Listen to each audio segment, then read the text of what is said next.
السلام علیکم. اسپورتگزاری صلح و وحدت ملی و علیکم السلام. پیشوای ملت پرزیدنت جمهوری تاجیکستان محترم امامعلی رحمان، من صاحبکار مردی 80 ساله از ناحیه رشت.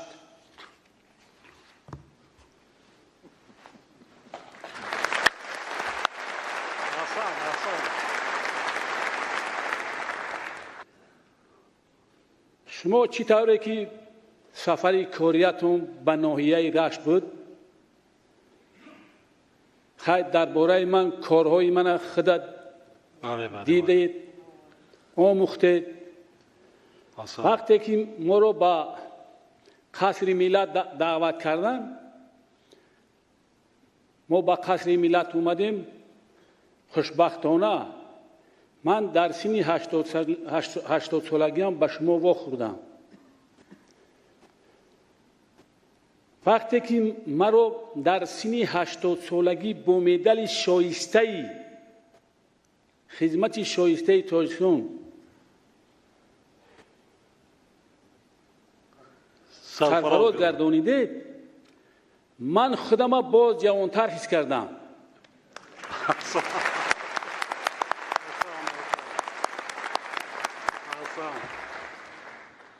من در پیش شما وعده دادم که با سن سالم نگاه نکرده در سن 42 کیلومتر راه را منفرج کردم. با در پیش شما وعده داده بودم که من 26 کیلومتر راه از نوآباد به چشم نظامی دره کمراب را منفرج کرده میدیم. حاضر 14 کیلومترش منفرج کرده. کمتر همین باران ها ما را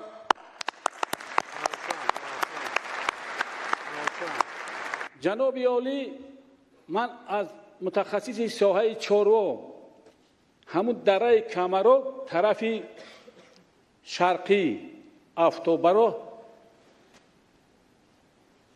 دریاچه کمراب میگذرد، یگان چاروا گذشته. من با مبلغ خودم یک کپروک ساخته، دروازیش 15 متر، پهنویش 4 متر، باربرداریش 100 تن. آسان.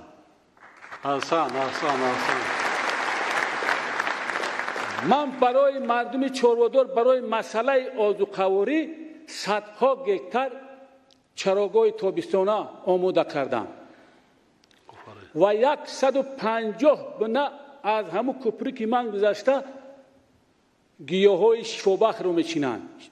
خوچ شفاونیکش میگن. هر یک خواجگی از 1 تن تا 3 تن خوچ استحصال میکنند که تاجرانی خوجند باستانی رفته از درای خونه‌های هوایی 12 سومی کیلوی همون خوچه میخرند. من به هر یک خواجگی حساب کردم، همینه که گیاهای شفابخش میکنند در با سال تقسیم کردم، 3000 به هر یک خواجگی درآمد می شود. رحمت. آفرین. نه اینکه من در ناحیه رشت یاری رساندم، در ناحیه رودکی با کسلی های روحی زیاده از 1000 پر کلوش زمستانه برده یاردم کردم. با خانه اینترنتی پیرانسالان ناحیه ترسونده برده یاردم کردم. با از بس که من خودم یتیم کلان شدم، جناب من شما را برای آن دوست می‌دارم که شما به کدام ناحیه که سفر کنید اول از احوال یتیمان و بیچارگان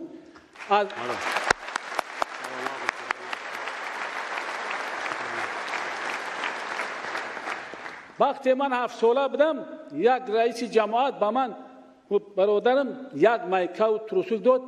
حاضرم فرمود من اگر 1 سوم بیام فقط برده به یتیما، به معیوبا، به خوریا چی میکنم. 6 تا خونه برای کم بساعت ها ساخته.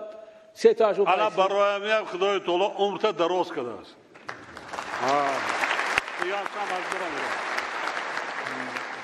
فرزندان من گرچنده بیرون از مرز جمهوری زندگی هم کنند و خود دائم در آبادی و سازندگی وطن کوشش کردند. ما با همراهی فرزندان اقدام گرفتیم که مسئله هدف چهارم این است که صنعت کنونی خواجگی خلق. ما اقدام گرفتیم که اگر با ما در همین نوعی‌های پختکار اگر زمین دیدن نه کم از 15 هکتار یک فابریکه نساجی، رساندگی و بافندگی و دوزندگی می‌سازیم با همراهی فرزندانم. احسن فرزندات سلام بگو. احسن من خدمت‌های شما را تمام سفرهایی که به شهر و نواحی مملکت رفتم درباره خدمت‌های بی‌نظیر شما گپ زدم. نه هر یک مرد نه هر یک انسان در این سن سال این خیلی کارهای خیر و ثواب می‌کند. الان یتیما را معیوبا را وای کردیم. خب دعای نیکی آنها مستجاب می‌شود. تشکر. رحمتی کلام برای فرزندای آنها خیلی بننگ با آر و با ناموسی تربیت کردگی. تشکر جناب عالی. رحمت.